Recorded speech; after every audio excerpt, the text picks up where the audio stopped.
However, they believe the actual mortality is 4 to 6 times greater than that, over 56,000 birds.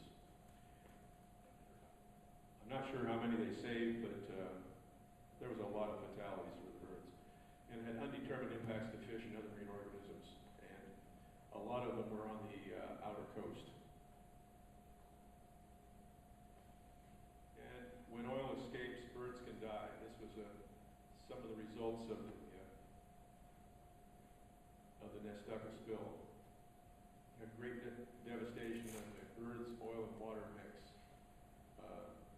The dispersants used to clean up the efforts bioaccumulate and can cause many problems to wildlife, including hypothermia, predation, sinking or drowning, loss of body weight, dehydration, internal injuries, poisoning, and inability to breathe. But it's so difficult to clean these. You have to use something like Dawn detergent, and it's tough to clean a bird that's actually dying of hypothermia because its feathers are not functional for insulation. Well, Grays Harbor is an area of hemispheric importance for shorebirds. And the shorebirds migration is shown here, the western portion of the United States shorebird migration. And we're on the outer Pacific coast here. And these are where shorebirds come from.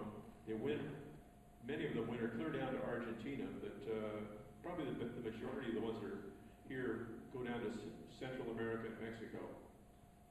And it's visited by at least 500,000 shorebirds annually, and that's why we have the Grays Harbor National Wildlife Refuge. And the reason it's been designated as an area of hemispheric importance is because it actually has more than half the population of one species, red knots, stop here in the harbor every year. So if we lose Grays Harbor as a food source for these birds that are migrating, we're going to have problems.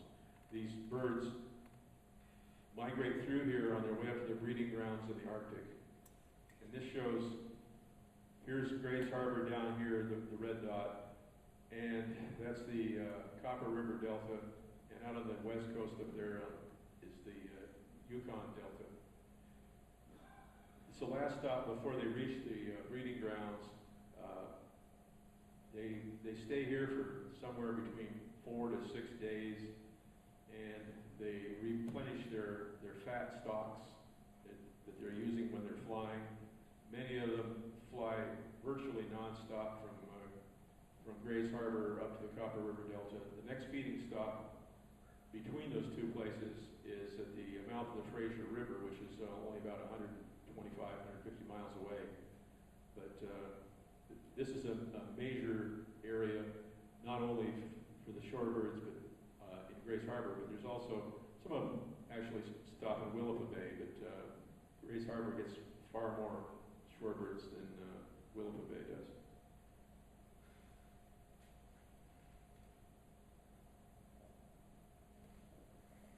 So the marine resources suffer as well. Oil spills present immediate harm to the deep ocean and coastal fishing and fisheries and may permanently affect their fisheries. Mass mortality and contamination of fish and other food species is caused by the toxic and smothering oil. And this is a bunch of fish down in, where was it? Louisiana. And one of the reasons that they died is that in their effort to clean the oil from the water, they added surfactants, and those were toxic themselves. Surfactants, I beg your pardon. So the long-term ecological effects include poisoning marine and coastal organic substrate, interrupting the food chain and creating areas of dead zone because of the low oxygen. That's what happened here. Some of the most productive oyster leases and shellfish beds in Grays Harbor are located on the North Shore next to the shipping channel.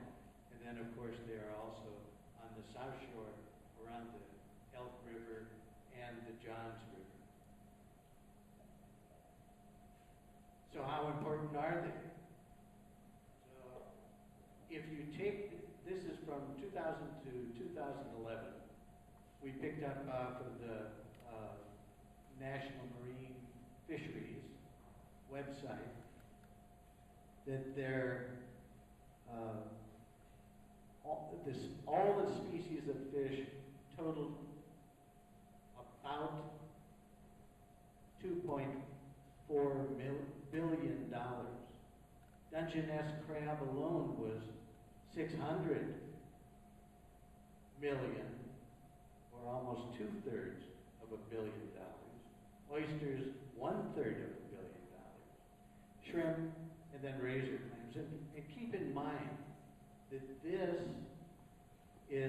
these are the commercial